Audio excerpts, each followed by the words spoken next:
Lot के पेड़ से भी ज़्यादा एग्जाम्पल इसमें मिलेंगे मेगा में। इसके अलावा अगर हम किसी कंपटीशन की बात करते हैं, हिंदी से अगर पंक्तियाँ आती हैं, मेघाय की पंक्तियाँ आपको कंपटीशन लेवल पे मिल सकती हैं। अच्छा चैप्टर है, लेखक भी अच्छे हैं। लेखक हैं आपके सर्वेश्वर दयाल सक्सेना। ये भी वही, क्योंकि मैंने आपको बताया था हिंदी में आपकी क्रम से आती हैं। राइटर्स जो होते हैं उनके बर्थ के, उनके जन्म के हिसाब से, उनके काल के हिसाब से रखे जाते हैं। तो हमने जो पढ़ा था इससे पहले चैप्टर को, केदारनाथ अग्रवाल को, केदारनाथ अग्रवाल भी आधुनिक काल के हैं और सर्वेश्वर दयाल सक्सेना भी। जीवन परिचय में देखिए 15 सितंबर 1927, 15 सितंबर 1927 को उत्तर प्रदेश के बस्ती जिले में सर्वेश्वर दयाल सक्सेना का जन्म हुआ था। वे नई कविता में प्रमुख स्थान रखते थे। अब नई कविता क्या है? जैसे मैंने आपको बताया कि इससे पहले जो लेखक थे केदारनाथ अग्रवाल कौन से युग के थे? प्रगतिवादी युग के। तो प्रगतिवादी युग, प्रगतिवादी के बाद प्रयोगवाद, और प्रयोगवाद के बाद आई थी नई कविता। नई कविता का एक और नाम था साठोत्तरी कविता। ठीक है, साठोत्तरी से मतलब था सन 1960 के बाद। और जो हम बात करें प्रगतिवाद की, तो प्रगतिवाद का समय है लगभग आपका सन 1936 के बाद। तो 60 से 36 का आप लगा लो, 20-25 साल पहले हम चले गए। तो इसी तरह से आपकी पुस्तकों में इनको रखा गया है। और आगे जो चैप्टर्स आएंगे उनके लेखक और भी आगे वाले सन के होंगे। उन्हें एंग्लो संस्कृत उच्च विद्यालय बस्ती, क्वींस कॉलेज वाराणसी तथा प्रयाग विश्वविद्यालय में उन्होंने शिक्षा ग्रहण की। उन्होंने अध्यापक, क्लर्क और उसके बाद आकाशवाणी में सहायक प्रोड्यूसर के रूप में कार्य किया। ये जो राइटर्स रहे हैं, कुछ तो ऐसे हैं जिन्होंने शुरू से ही सिर्फ लेखन ही किया है। जैसे मुंशी प्रेमचंद वगैरह का देखो तो इन्होंने बहुत छोटी आयु से शुरू कर दिया था। इसके अलावा जो आधुनिक युग के आपको लेखक मिलेंगे, ये किसी ना किसी फील्ड से जुड़े होंगे। लेखन जो है इनका साइड का है, मतलब इनका टेस्ट है, इनकी इच्छा है और इनका शौक है।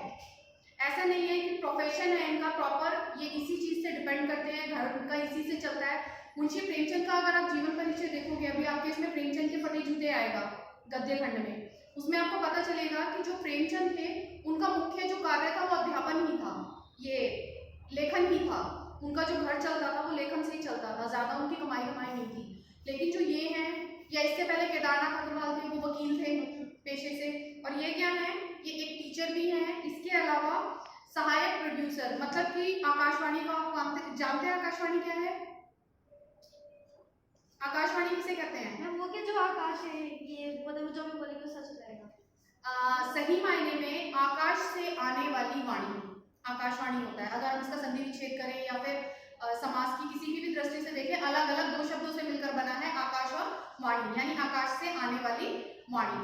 लेकिन आकाश से आने वाली वाणी जो पुराने हम सीरियल्स वगैरह देखते हैं उनमें तो यही होता है कि ऊपर से कोई बोल रहा है भगवान जी टाइप के कि ये बात होनी है और ये सत्य हो जाती है। जैसे आप महाभारत के उसमें देख लो, कंस का, जब कंस देवकी को लेके जाता है तो आकाशवाणी होती है, या फिर रामायण में भी बहुत सारे आते हैं। लेकिन यहाँ पे हम उसकी बात नहीं कर रहे, क्योंकि वास्तविकता से अगर देखा जाए, क्या आप लोगों ने कभी आकाशवाणी सुनी है? नहीं सुनी ना। हम वास्तविकता के धरातल पे बात करें तो आकाशवाणी आपकी रेडियो को कहते हैं। एफएम सुनते हो? रेडियो नहीं सुनी? गाड़ी में चलाते हैं गाने वगैरह, एफएम पे तो आते हैं रेडियो, तो उसको आकाशवाणी कहते हैं। क्यों कहते हैं? क्योंकि उसमें कोई पिक्चर नहीं होती, आपको कोई दिखाई नहीं देता, बस आप उसको ऑन करते हो तो आपको सिर्फ साउंड सुनाई देती है। तो सिर्फ जो ये वाणी है जो कहीं से भी आपको सुनाई दे रही है दूर से, वो आकाशवाणी कहलाती है। इसी तरह टेलीफोन को दूरभाष कहते हैं। दूरभाष क्यों कहते हैं? दूर से जो वाणी आपको सुनाई दे रही है, लेकिन वो किसी चीज के माध्यम से सुनाई दे रही है। ठीक है,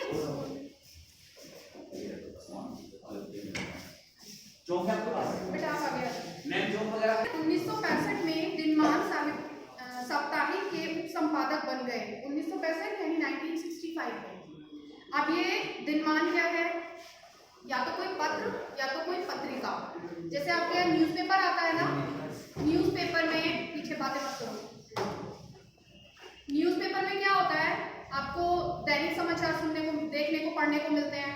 लेकिन ये जो पत्रिका और पत्र होते हैं हिंदी से संबंधित, इनमें क्या होता है, जो आसपास के करंट लेखक होते हैं वो अपनी कविताएं, कहानियां, अपना जो लेखन है वो उन पत्र और पत्रिकाओं में छपवाते हैं। तो वो पत्र पत्रिकाएं निकलती हैं जितने भी आपके लेखक हैं किसी न किसी पत्र और पत्रिका से जुड़े हुए आपको मिलेंगे। तो इनका पत्र कौन सा हो गया? दिनमान। उन्होंने पराग नामक बच्चों की लोकप्रिय मासिक पत्रिका का सफलतापूर्वक संपादन किया। वे तीसरा सप्तक के कवि थे। पीछे मुझे साउंड नहीं चाहिए और स्विच कर लेना सीट्स, सौरभ बीच में आ जाना। अभी मैंने आपको कल केदारनाथ के बारे में जब परसों बताया था तो मैंने बताया था ना वो एक सप्तक के लेखक थे। पहले सप्तक को खाली काल सप्तक कहा गया, दूसरे के लिए दूसरा सप्तक और तीसरे के लिए तीसरा सप्तक। तो ये जो आपके सर्वेश्वर दयाल सक्सेना है ये तीसरे सप्तक के लेखक थे। अब सप्तक में क्या था याद है किसी को? सप्तक क्या है? 7 कवियों का समूह। सप्त शब्द से बना है, सप्त का मतलब 7 होता है। तो 7 कवियों का एक समूह था जिसे अज्ञेय ने बनाया था 3 बार। पहली बार बनाया उसका नाम तार सप्तक रखा, दूसरी बार बनाया उसका दूसरा तार सप्तक रखा और तीसरी बार बनाया उसका तीसरा तार सप्तक। और इसके अतिरिक्त इसकी एक और विशेषता थी कि ये हर 7 साल बाद आता था, 8वें साल में। यानी कि अगर पहले का सन 1941 है तो दूसरे का 48। ठीक है, इसी तरह से हमने याद भी किए थे वो इनका गैप वगैरह करके। तो ये जो थे ये तीसरे सप्तक के लेखक थे। और मासिक पत्रिका से भी आप समझ सकते हैं, ग्रह शोभा, ग्रह लक्ष्मी, इस तरह की जो पत्रिकाएं आती हैं लेडीज के मतलब की औरतें पढ़ती हैं इस तरह की पत्रिकाएं बड़े खुश होके। तो इसी तरह कुछ बच्चों की भी होती हैं, कहानियों के लिए आपकी चंपक भी आती है। जितना भी मैं अपने बचपन के अकॉर्डिंग देखूं तो मैंने चंपक पढ़ी है, वो बच्चों की आती है। इसके अलावा पंचतंत्र की कहानियां आती हैं, वो भी बच्चों के लिए होती हैं। हितोपदेश की आती हैं, वो भी बच्चों के लिए होती हैं। तो इन्होंने भी एक पत्रिका निकाली थी, नाम क्या था उसका? पराग। शायद आप बुक्स वाली मार्केट में जाकर पूछोगे तो मिल भी जाए। सक्सेना जी की प्रमुख रचनाएं। सर्वेश्वर दयाल सक्सेना ने कविता, उपन्यास, नाटक, कहानी, यात्रा वृतांत जैसी सभी विधाओं में रचना की है। आधुनिक काल के जितने भी लेखक आपको मिलेंगे मोस्टली 4 से 5 विधा लिखने वाले मिलेंगे। कविता, उपन्यास, नाटक, कहानी, एकांकी, ये सारे ज्यादातर सभी ने। अगर कोई नाटक लिख रहा है तो मतलब है कि कहानी, उपन्यास तो लिखे होंगे। अगर कोई उपन्यास लिख रहा है, क्योंकि उपन्यास बहुत बड़ा होता है, कहानी छोटा रूप होती है, नाटक भी बड़ा होता है। तो अगर किसी ने नाटक और उपन्यास लिख दिया तो इट मीन्स की कहानी भी जरूर मिलेगी उसकी। जैसे मुंशी प्रेमचंद का है, उनके बहुत सारे नाटक भी हैं, कहानियां भी हैं, उपन्यास भी हैं। रचनाओं में देखिए, काठ की घंटियां, बांस का पुल, एक सूनी नाव, गर्म हवाएं, कुआनो नदी। कुआनो नदी जो है ये एक यात्रा वृतांत है। आपने तिब्बत की यात्रा पढ़ा है ना, इसी तरह का यात्रा वृतांत है। जंगल का दर्द, खूंटियों पर टंगे लोग उनके प्रमुख काव्य संग्रह हैं।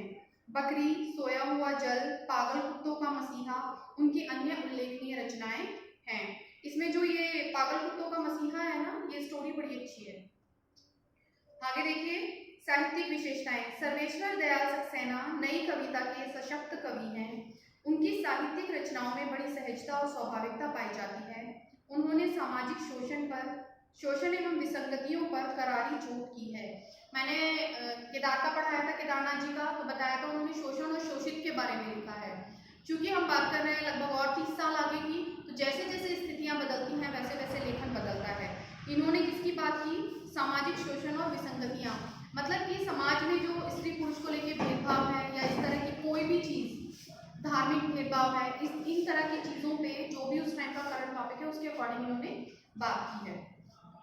साधारण और सामान्य भाषा को उन्होंने असाधारण और असामान्य की अभिव्यक्ति का माध्यम बनाने में सफलता प्राप्त की है। वे अपनी चित्रमय शैली के लिए विख्यात हैं। वे आम बोलचाल के शब्दों का प्रयोग करते हैं। चित्रमय शैली, अभी आप जब मेघाया पढ़ोगे ना तब आपको महसूस होगा कि वो छोटी छोटी चीजों का जो वर्णन कर रहे हैं उससे आप इमेजिन कर सकते हैं, आप सोच सकते हैं कि जो दृश्य है वो कैसा रहा होगा, उसे चित्रमय शैली कहते हैं। भाषा शैली देखो, मैंने आपको कल भी बताया था, परसों भी बताया था, जितने भी लेखक हैं अगर आप काव्य सौंदर्य लिखते हैं, अगर आपसे पूछा जाता है, क्योंकि 9th में तो शायद नहीं पूछते इतना, लेकिन हम लोग नहीं, मैं इतना नहीं कराती, ये व्याख्या करने के लिए मैं देती हूँ ताकि आप लोगों को क्लियर हो जाए, 10th में दिक्कत ना हो। लेकिन 10th में पूछ लिया जाता है काव्य सौंदर्य। तो काव्य सौंदर्य में सबसे इम्पोर्टेंट पॉइंट जो आता है आपका, सहज सरल भाषा आता है। भावानुकूल भाषा और सहज सरल भाषा, कहीं भी आता है 2 पॉइंट आप इजीली लिख सकते हैं और 4 से 5 पॉइंट लिखते हैं। अलंकार आप उसमें छांट सकते हैं, रस पढ़ाए जाएंगे आपको 10th में, फिर आप रस छांट सकते हैं। तो रह क्या जाता है, 4-5 पॉइंट आराम से बनाने हैं, 2 तो यही निकल गए। इस तरह से आप काव्य सौंदर्य कर सकते हैं। प्रत्येक कवि की भाषा की एक ही विशेषता है आधुनिक काल के, सहज और सरस। अगर आपको कहीं लिखना पड़ेगा, जैसे तुलसीदास की भाषा में आपको लिखना पड़ेगा परिनिष्ठित अवधि, परिनिष्ठित यानी संस्कृत से परिपूर्ण अवधि। सूरदास की जो भाषा है वो सहज है, सहज ब्रज भाषा। उनकी ब्रज भाषा जब आप पढ़ेंगे, अगले साल आपके फर्स्ट चैप्टर सूरदास का ही होगा, जब आप पढ़ेंगे तो आपको पता चलेगा कि ब्रज भाषा होने के बाद भी आप बड़ी आसानी से उसके उत्तर निकाल पा रहे हैं, उसका भावार्थ कर पा रहे हैं।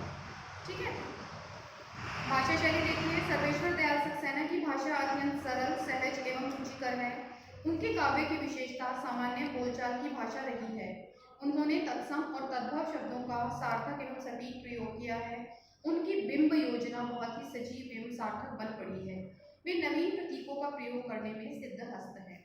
तत्सम और तद्भव के अतिरिक्त अगर हम बात करें आधुनिक काल के लेखकों की, तो आप बड़े मतलब बिना किसी संकोच के उर्दू और अंग्रेजी भी प्रयोग कर सकते हैं, क्योंकि कोई भी आधुनिक काल का ऐसा लेखक नहीं है जिसके लेखन में इन शब्दों का प्रयोग ना हो। हमारी हिंदी ने जब इन शब्दों को आत्मसात कर लिया, हमारी हिंदी इनको अपने अंदर समा चुकी, तो लेखन में कैसे छूट सकते हैं।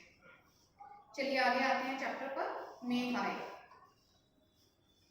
ये जो चैप्टर है इसमें वर्णन किया गया है कि आंधी और तूफान की स्थिति होती है बारिश आने से पहले।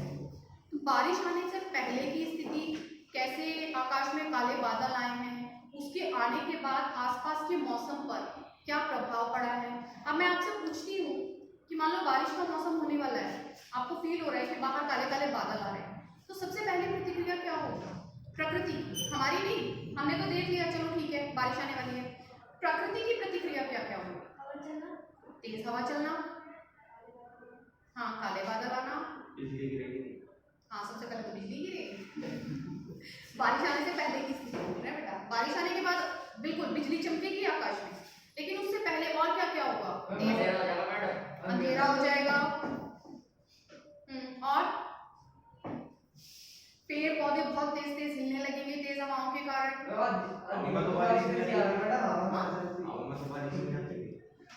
में बारिश क्या है,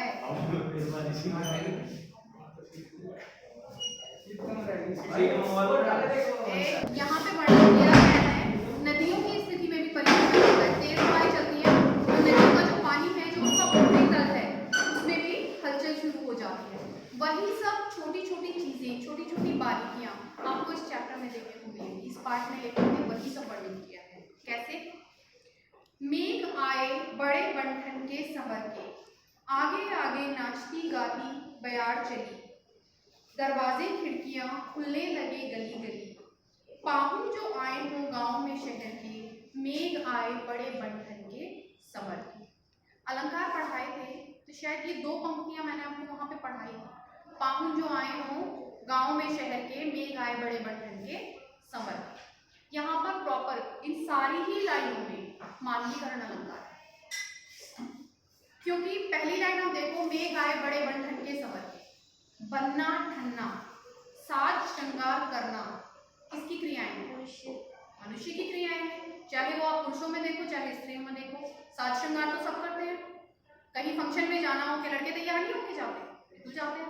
तो साज श्रृंगार मानविक क्रिया है, और कहा किसके लिए गया है, मेघ के लिए यानी बादल के लिए। अब वो कैसे श्रृंगार करके आए हैं, लेखक का तात्पर्य है कि जो आकाश में चारों तरफ काले काले बादल छाए हैं, उनको देख के लग रहा है कि बहुत तीव्र वर्षा होने वाली है, और वो जल अपने अंदर अच्छे से भरकर लाए, पूरी तैयारी से आए।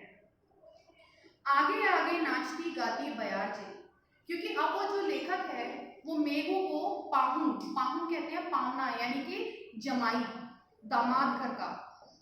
लेखक ने जो मेघों को उपमा दी है वो घर के दामाद की दी है। तो ससुराल में जब पहली बार शादी होकर दामाद जाता है तो चारों तरफ बहुत हर्षोल्लास होता है।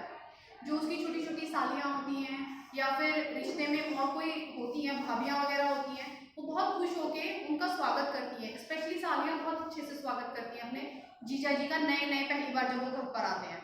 वो क्या करती हैं, उनके आगे आगे चलती हैं, आओ जीजा जी यहाँ बैठो, यहाँ आओ। तो यही जब सब चीज़ें लेखक हमें बता रहा है कि जो वो मेघ आ रहे हैं उनके सामने कौन चल रहा है? हवा। नॉर्मल प्राकृतिक दृश्य को देखो तो बादल आकाश में आते हैं, तेज हवा चलती है, तो बयार कहते हैं हवा को। आगे आगे नाचती गाती बयार चली, यानी कि मेघों के आते ही, उनके आने से पहले, उनके आने का संदेश लेकर जो हवा है वो तीव्र गति से चलने लगती है। दरवाजे खिड़कियां खुलने लगे गली गली। अब दोनों ही रूपों में इसको समझिएगा। पहली, अगर हम वातावरण के अकॉर्डिंग देखते हैं तो तेज हवा चलती है तो हमारे घर के दरवाजे खिड़कियां वास्तव में हिलने लगते हैं। लेकिन अगर शहर गांव में, क्योंकि हम शहर की नहीं, हम गांव की बात कर रहे हैं जहां आत्मीयता ज्यादा होती है, तो वहां पे अगर किसी के घर में दामाद आता है तो जितने भी अड़ोसी पड़ोसी होते हैं अपने खिड़कियों पे, अपने दरवाजों पे आके देखते हैं कि दामाद देखने में है कैसा, क्योंकि हर कोई शादी में नहीं जाता। इसके अलावा आजकल थोड़ा आधुनिकता आ गई है, गाड़ियां आपके पास बहुत सारी होती हैं, आपके पास सुविधाएं हैं, साधन है, तो लोग चले जाते हैं। लेकिन जो पुराना ट्रेंड अगर हम देखते हैं अब से 50-60 साल पहले वाला, तो होता था कि स्त्रियां घर में रहती थी और पुरुष विवाह के लिए विवाह स्थल पर जाते थे। लेडीज जो है वर पक्ष की ओर से 1 या 2 स्त्री होती थी, मान लीजिए लड़के की माँ या कुछ इस तरह से खास, बाकी स्त्री पक्ष वर पक्ष की ओर से कोई भी विवाह में नहीं जाता था। स्त्री पक्ष की ओर से दुल्हन का, वधू का साथ देने के लिए कुछ खास लोग होते थे, कुछ खास स्त्रियां होती थी, बाकी बहुत ज्यादा स्त्रियां नहीं होती थी। वो सारी की सारी जो है वो और नेगों पे, और टेबलों पे जो और फंक्शंस होते हैं उनको अटेंड करती थी। शादी में स्त्रियां आना कम था, ट्रेंड नहीं था। तो अब चूंकि वर आ रहा है वधू के यहाँ और सबने देखा नहीं है, तो सबकी इच्छा होती है कि उसकी शादी किससे हुई है, वो देखने में कैसा लगता है लड़का, तो इसलिए सारी स्त्रियां गांव की अपनी खिड़कियों पर, अपने दरवाजों पर आकर झांकने लगती हैं। तो लेखक ने दोनों चीजों को कितने अच्छे से जोड़ा है। पाहुन जो आए वो गांव में शहर के, मेघ आए बड़े बंधन के समर के। ये लाइनें पूरे चैप्टर में रिपीट होती रहेंगी। इसका यही मतलब है कि इतना ज्यादा जो जोश और उल्लास है वो ऐसे है कि मान लो गांव में कोई शहर से पाहुन यानी दामाद आए हो पहली बार विवाह के बाद, और मेघ आए बड़े बंधन के समर के।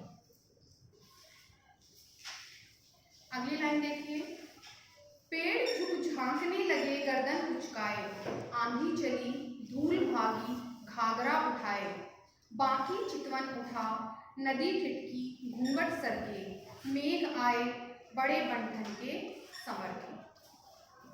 पेड़ झुक झांकने लगे गर्दन उचकाए। अब अगर हम तेज हवा की बात करें तो खाली ऐसे ही हम वृक्ष की स्थिति जो है वो एक ही डायरेक्शन में नहीं होती। अभी तो क्या होता है, ऊपर नीचे हिलता है।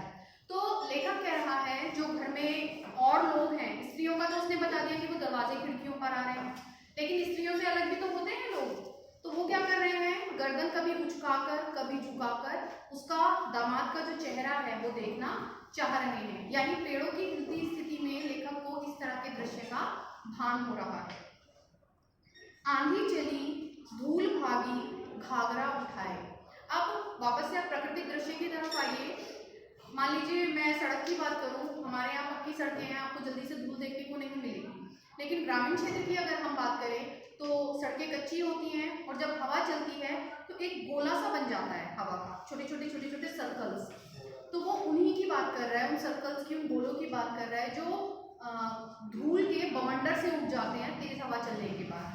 कि आंधी चली, अभी तक तो हवा चल रही थी, अब चूंकि मिट्टी ने हवा को अपने अंदर आत्मसात कर लिया, मिट्टी और हवा एक हो गए, तो चारों तरफ धूल भरी आंधी चलने लगी। धूल भागी घाघरा उठाए, और ऐसा प्रतीत हो रहा है जैसे घर की स्त्रियां अपना घाघरा पकड़ के स्वागत में भाग रही हैं कि चलो आ गए, अब खाना वाना लगाओ, सारी तैयारी कर लो। बाकी चितवन उठा नदी खिटकी घूंघट सरके।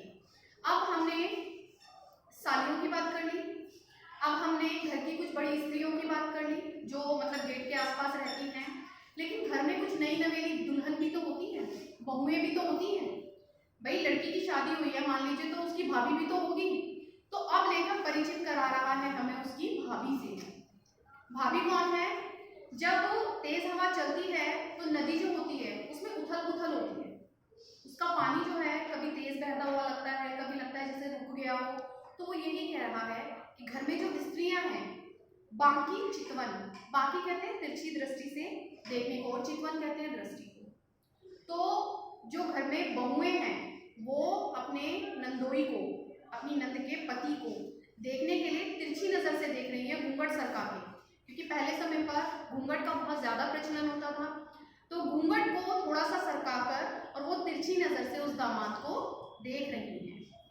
नदी खिटकी खिटकनी खिटकना यानी रुकना, जैसे वो अपना कार्य कर रही है उस कार्य को छोड़कर वो घूंघट से अपने उस नए दामाद को देख रही है। मेघ आए बड़े बंधन के संवर के, यानी कि जो मेघ हैं वो बड़ी की तैयारी के साथ गांव में आ गए हैं। अगला देखो, बूढ़े पीपल ने आगे बढ़कर जुहार की, बरस बाद सुधि लीनी, बोली अकुलाई लता ओटहो की वार की, हरसाया ताल लाया पानी परात भर के, मेघ आए बड़े बंधन के संवर के। अब तक आपने जो दृश्य देखा, अच्छा एक बात बताओ, मैंने आपको चित्रात्मकता कही थी ना, क्या इसमें चित्रात्मकता नजर आ रही है? एक सामान्य हम आंधी तूफान का, बारिश वाले मौसम का वर्णन करते करते क्या किसी स्त्री, किसी लड़की की शादी का, उसके घर में उसके नए नए पति का प्रवेश और वो सब स्थितियाँ क्या हम इमेजिन नहीं कर पा रहे? बिल्कुल कर पा रहे हैं। तो यहाँ पर अब ये सारी स्त्रियों की दिशाएं हो चुकी हैं, अब स्त्रियों को हम साइड करते हैं। हम घर के बड़े बूढ़े जो हैं, घर के जो पुरुष वर्ग है, नए दामाद के आने पर उनकी क्या प्रतिक्रिया होगी वो देखिए। बूढ़े पीपल ने आगे बढ़कर जुहार की। अब तक हम बात कर रहे थे छोटे छोटे पेड़ों की, छोटे पेड़ों से मतलब युवा वर्ग की, यानी जब दामाद आया है तो जितने भी वहां पे पुरुष हैं वो गर्दन झुकाकर नीचे कर झाँक कर देख रहे हैं कौन है। लेकिन घर का बड़ा जो मुखिया है, जब घर में दामाद की एंट्री होती है तो घर का बड़ा उसका स्वागत करता है। छोटों से स्वागत की उम्मीद नहीं की जाती। अब ट्रेंड चेंज होते जा रहे हैं, आधुनिकता आ रही है, पाश्चात्य संस्कृति का भारतीय संस्कृति पर प्रभाव आ रहा है, तो क्या होता है हर कोई खुद को बड़ा मानने लगता है। लेकिन अगर हम पुराना ट्रेडिशन देखें, हम पुरानी चीजें देखें, तो हमारे घर में नए दामाद का स्वागत कौन करेगा? घर का बुजुर्ग है, ठीक है। तो बुजुर्ग कौन? जो सबसे बड़ा पेड़ होगा। तो एक बड़ा बूढ़ा पीपल का पेड़, उसने क्या किया? आगे बढ़कर जुहार की। जुहार की यानी झुकना, झुककर उसका स्वागत किया कि आओ बेटा अंदर एंट्री करो। तो अभी तक जो आंधी तूफान चल रहा था उससे अब हम वापस से अपने प्राकृतिक वर्णन पर पहुंचते हैं। उससे प्रभावित हो रहे थे छोटे छोटे पेड़ पौधे, लेकिन उसकी तीव्रता इतनी ज्यादा हो गई है कि एक बड़ा और विशाल वृक्ष जो है वो भी हिलने लगा। अब बरस बाद सुधि लीनी, सुधि लेना मतलब होश में आना, याद करना। बरस बाद यानी कि जो वर्षा है, प्राकृतिक वर्णन की तरफ देखते हैं तो क्योंकि आप जानते हैं भारतीय कृषि प्रधान देश है और यहाँ पर जो कृषि है वो अधिकांशतः प्राकृतिक वातावरण के ऊपर डिपेंड करती है। अब रिसेंट में अगर हम देखें तो लोगों ने बहुत सारे ट्यूबवेल्स और बहुत सारे ऑप्शंस जुटा लिए हैं, लेकिन अब से पीछे 50-60 साल पहले जाएं तो अगर बारिश नहीं हुई तो सूखा, अकाल की स्थिति। तो जो ये मेघ हैं जो इतने लंबे समय बाद आए हैं, यानी कि जो ये वर्षा का समय आया है ये कितने समय बाद आया? लगभग 1 साल बाद। बरस बाद सुधि लीनी, तो वो उसको कह रहे हैं, अपने दामाद को आगे बढ़कर जुहार कर रहे हैं, झुककर उसका स्वागत कर रहे हैं और कह रहे हैं कि तुमने आने में बहुत अधिक विलंब कर दिया, बहुत टाइम बाद तुम आए हो। बोली अकुलाई लता ओट हो किवार की। अब जो बाहर के दृश्य थे, बाहर के पेड़ पौधे थे, वो तो इतनी बुरी तरह से हिल रहे थे, लेकिन हम अपने घरों में भी करते हैं ना, छोटी छोटी बेलें लगा लेते हैं, छोटे मोटे फ्लावर्स लगा लेते हैं, बगीचा सा बना लेते हैं। तो जो दरवाजा है उसका सहारा लेकर एक बेल ऊपर चढ़ी हुई है, क्योंकि उसे दरवाजे का, दीवारों का सपोर्ट मिल रहा है, तो जल्दी से आने वाली हवा उसका कुछ बिगाड़ नहीं पा रही। लेकिन क्योंकि अब हवा की स्थिति तीव्र हो गई है तो वो जो लता है, वो जो बेल है, वो भी क्या हो रही है? हिल रही है। तो मानिए इस तरह से लेखक कह रहा है कि ऐसा प्रतीत हो रहा है कि ये जो लता है ये लता ना होकर कोई स्त्री है। और कौन सी स्त्री? जिससे उस युवक का विवाह हुआ है, यानी मेघ जिसका पति है। तो वो क्या कर रही है? वो किवाड़ की ओट लेकर, क्योंकि घर के बड़े बुजुर्ग भी हैं, महिलाएं भी हैं, पुरुष भी हैं, और स्वाभाविक है कि जब पहली बार उसका पति घर में आया है तो वो लज्जा के वश, संकोच के कारण उसके सामने नहीं आ रहे, तो वो दरवाजे की ओट से उसको इशारा कर रही है, उसको बता रही है कि मैं यहाँ पर आपका इंतजार कर रही हूँ। हरसाया ताल लाया पानी परात भर के। अब क्योंकि हम पुराने समय की ही बात कर रहे हैं, आधुनिकता के कारण अगर आप देखें तो आजकल ट्रेडिशन खत्म हो गया, क्योंकि हम गाड़ियों से जाते हैं, पैर वैर कुछ गंदे नहीं होते, सिंपली हम किसी के घर में भी एंट्री कर जाते हैं। लेकिन अगर आप पुरानी पिक्चर्स भी देखेंगे, पुराने नाटक देखेंगे, तो आप लोगों को इस चीज़ का पता चलेगा कि पुराने समय में गाड़ी की जगह पैदल चलना ज़्यादा होता था। तो क्या होता था, कच्चे रास्ते होते थे, जो पैर होते हैं गीली मिट्टी से, सूखी मिट्टी से बहुत ज़्यादा गंदे हो जाते थे। तो ट्रेडिशन था कि हर किसी के घर के बाहर बाल्टी में पानी होगा, उसमें मग्गा होगा, तो आप घर में एंट्री करते हैं तो पैर धो के आपको एंट्री करना है, हर किसी के लिए था। लेकिन अगर घर में मेहमान आ रहे हैं, अगर दामाद आ रहे हैं, तो उसके लिए घर की स्त्रियां, घर के पुरुष, घर के बच्चे वो उनके पैर जाके धुलवाते थे। ये नहीं कि वो खुद धो के आ रहे हैं, अपने आप अपने घर में एंट्री कर रहे हैं सुबह से शाम तक, तो आप खुद पैर धो के आ रहे हैं। लेकिन अगर आपके यहाँ कोई गेस्ट आ रहा है, कोई दामाद, और स्पेशली पहली बार आने वाले दामाद की तो ज़्यादा ही होती है, तो क्या कहा जा रहा है, हरसाया ताल, ताल यानी तालाब, तालाब बहुत खुश है, प्राकृतिक वातावरण को देखिए, लाया पानी परात भर के। जो ताल है, जैसे नदी में पानी में हलचल होती है, उसी प्रकार तालाब के पानी में भी क्या हो रही है, हलचल हो रही है। तो ऐसा प्रतीत होता है मानो कि दामाद के पैर धुलवाने के लिए कोई परात में पानी भरकर ले आया। मेघ आए बड़े बड़े ढंग के संवर के, मेघ बड़े बड़े ढंग के संवर कर आ गए। अभी चेहरा ढका।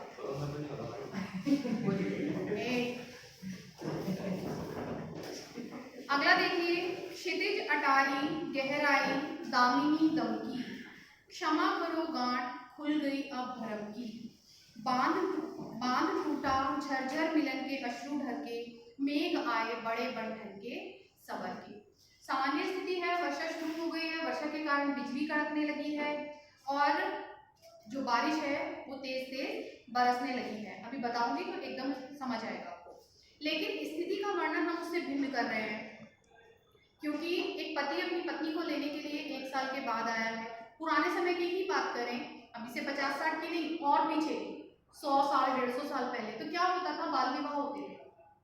कई बार तो बच्चों के जन्म लेने से पहले ही उनका विवाह कर दिया जाता था कि मेरे यहाँ लड़की और तुम्हारे यहाँ लड़का हुआ तो रिश्ता पक्का, शादी होगी। तो ये पहले ही बोला जाता था ना, अगर मेरे यहाँ लड़की और तुम्हारे यहाँ लड़का हुआ तो, नहीं हुआ तो कोई बात नहीं। जन्म से पहले विवाह होते थे, स्पेशली हरियाणा और राजस्थान में। वहाँ का आप कोई भी सीरियल देखोगे तो आपको ये चीज देखने को मिलेगी। राजस्थान में सीरियल भी तो है, सही कुछ बालिका उसी पे बेस्ड है। तो पहले बाल विवाह होते थे और बालिकाओं की जो आयु होती थी 7 साल 9 साल, मुश्किल से 9 साल से ऊपर की लड़की की शादी नहीं होती थी, वो लेट हो जाती। तो क्या होता था, 9 साल की लड़की की या 7 साल की लड़की की शादी कर दी गई, बहुत छोटी आयु, आप कोई भी आयु ले सकते हैं, शादी कर दी गई। शादी के बाद लड़की अपने घर ही रह जाती, उसको कहते हैं। अब हमारे यहाँ क्या होता है, शादी हो गई, शादी के बाद पहली बार वो पग फेरों पर आती है, पैर फेरने जिसको कहते हैं। लेकिन पहले समय में क्या होता था, शादी के बाद दुल्हन को वहीं रोक लेते, पग फेरा कराने की जो रस्म होती थी वो बहुत लंबी होती थी। मतलब पग फेरों का मतलब होता है शादी के बाद दुल्हन अपने मायके आएगी और उसको लिवाने के लिए उसका पति और उसके ससुराल पक्ष के लोग आएंगे, ये पग फेरा होता है, ठीक है। लेकिन पुराने समय में क्या होता था, दुल्हन लौट के आ जाती थी और वो पग फेरा 10 साल 15 साल 18 साल इतने लंबे होते हैं। हमसे कुछ बोलते भी तो है। हाँ, तो ये है पग फेरे कह लो, चाला कह लो, यही होते हैं, और क्या होता है।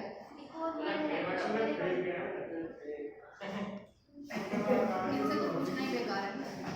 तो ये जो स्थिति है, ये दुल्हन को लेने के लिए दूल्हा कितने समय बाद आया है, वर्ष बाद सुधीलिनी, यानी कि 1 साल के बाद आया। हम पुराने वाले समय की बात कर रहे हैं। क्षितिज अटारी गहराई दामिनी दमकी, क्षितिज किसे कहते हैं? यहाँ तो अटारी क्या बेटा? यहाँ पे तो अटारी है। हाँ, इसमें अटारी दे रखा है। क्षितिज और अटारी दोनों अलग अलग चीजें हैं। आपकी किताब का नाम भी क्षितिज है, तो आप लोगों को पता होना चाहिए। बताया था वो दूर बन। हाँ बिल्कुल, जहाँ पर धरती और आकाश मिलते हुए दिखाई पड़े, जहाँ हमें ऐसा प्रतीत हो कि धरती और आकाश मिल रहे हैं। आप लोग जानते हैं आपकी पृथ्वी गोल है और आकाश सर्वत्र फैला हुआ है, तो जब कोई गोल चीज पूरे उसके बीच में कहीं जाएगी तो कहीं ना कहीं उनका बैलेंस बनेगा। ये चीज जो है ये लाइन जो शो हो रही है ये क्षितिज कहलाता है। तो लेखक का अटारी किसे कहते हैं? अटारी कहते हैं छत को, ऊपरी जो भाग होता है अट्टालिका, अट्टालिका कहते हैं बहुत ऊंचे भवनों को, तो इसी तरह से अटारी कहते हैं छत को। तो लेखक ने वर्णन किया है बारिश हो रही है, अब आप यहाँ रूम में बैठे हैं, ठीक है, अगर मैं कहूँ कि इस रूम में विंडो नहीं है, आप भूल जाओगे खिड़कियां हैं, तो आपको बारिश और बिजली देखने के लिए बाहर निकलना पड़ेगा। तो यही स्थिति है। क्षितिज अटारी गहराई दामिनी नदी, जो वो स्त्री है वो उसकी स्थिति भिन्न हो चुकी है, पति के आने पर उसकी अश्रुधारा वगैरह अगले उसमें दिखाई देंगी। तो प्राकृतिक वातावरण ये है कि आकाश में चारों तरफ बादल आ गए हैं, आकाश में बिजली चमकने लगी और बारिश आनी शुरू हो गई। और जो ये स्त्री है इसके मन में इतनी अधिक प्रसन्नता है, इतनी अधिक खुशी है कि आंखों में इसकी चमक आ गई है और खुशी के मारे इसके आंसू आने लगे हैं। क्षमा करो गांठ खुल गई अब भ्रम की। भ्रम आप जानते हैं भ्रमात्मक स्थिति का मतलब संशय की स्थिति। तो जो ये स्त्री है क्षमा करो, ये अपने पति से कह रही है कि मुझे इसमें संशय था, मुझे इसमें डाउट था, मेरा इसमें शक था कि आप मुझे लेने आओगे या नहीं आओगे, लेकिन चूंकि अब आप आ चुके हो तो मेरे मन में जो भ्रम था वो अब दूर हो गया है। क्षमा करो गांठ खुल गई अब भ्रम की। आप मुझे क्षमा कीजिए जो मैं आपके बारे में सोच रही थी कि आप मुझे लेने आओगे या नहीं, परंतु आप आ गए, यानी कि बारिश आ गई, सबके मन में प्रसन्नता आ गई। बांध टूटा झरझर मिलन के अश्रु ढके। अब वही है, बात तो कही जा रही है कि प्राकृतिक वातावरण में सारी चीजें शांत हो गई हैं और बारिश आनी शुरू हो गई है, लेकिन अगर हम स्त्री की तरफ से देखें तो जो पुरुष है उसके मन में भी मिलन की इच्छा थी और स्त्री के मन में भी मिलन की इच्छा थी, लेकिन किसी कारणवश वो लोग मिल नहीं पा रहे थे। तो अब स्त्री ने क्षमा मांग ली है, उसने अपना भ्रम दूर कर लिया है। तो जो वो दोनों हैं, मेघ भी और वो उसकी पत्नी भी, क्या हुआ है, झरझर मिलन के अश्रु ढके, यानी कि उन दोनों का मिलन हो चुका तो उन दोनों की ही आंखों से अश्रुधारा बह रही है। मेघ आए बड़े बन ठन के